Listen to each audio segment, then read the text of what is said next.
Hello friends, today I'm going to talk about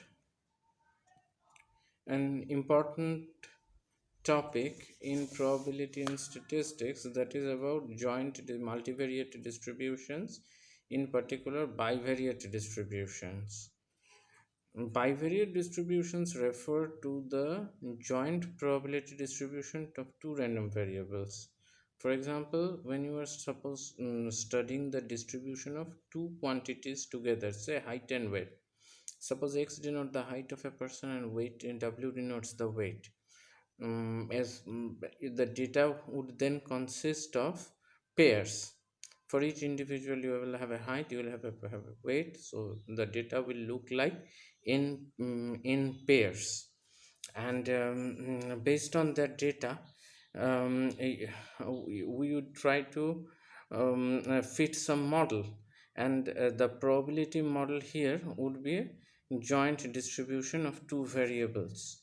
So our goal would be to make probability statements like what is the chance that height of an individual um, is in some interval. Say height is between 5 feet and 6 feet, and weight is exceeding, as let's say 70 kg. What is the probability of observing an individual like this? So these are joint distribution. And so I am mentioning about bivariate distribution.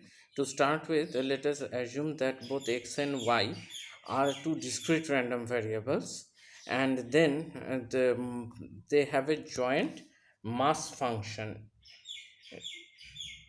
You remember that for discrete random variables there is something called probability mass function, and for two discrete random variable it will be called the joint mass function. You can also call it joint PMF, probability mass function.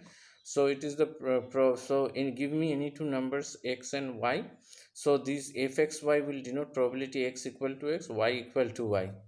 Of course, this is defined only for purely discrete random variable, because you know that if one of these random variable is continuous, say x is continuous, then this probability is going to be 0. And so therefore, and such a function would be defined only when or such a function can be positive valued only when x and y are two discrete random variables with mass points x and y. So suppose I am observing two discrete random variable together, then I can define a function like this. And so here is an example how a bivariate distribution for two discrete random variables looks like. So you see along the column you have the x values 0 and 1, and y value 0 and 1. So two binary random variable. Binary. So for x equal to 0, y equal to 0, this probability, joint probability, is 1 by 9. So x equal to 0 and y equal to 1. So for 0 1 it is 2 by 9. For 1 0 1 0 it is 2 by 9, and for 1 1 it is 4 by 9. Now this is just an example. You could assign these probabilities in any number of ways. Only the restriction here is that every entry in this matrix has to be positive and non-negative. Some could even be 0, and they have to add up to 1. Okay, so this total, grand total, whether you add this way and then add this way, or you add column wise and then add row wise, the grand total has to be 1. And these are the individual probabilities of observing x equal to 0, y equal to 0, x equal to 1, or y equal to 0, and so on. Now similarly, suppose x is a continuous, x and y are both continuous valued random variable. So in that case, of course, you cannot define this, because I told you if one of them is a continuous random variable, then this will be 0. Why? Because this is probability of a intersection b, where a is x equal to x and b is y equal to y. Now you know that probability of a intersection b is less than equal to probability of a or probability of b. Now if probability of a is 0, then obviously probability of a intersection b will also be 0.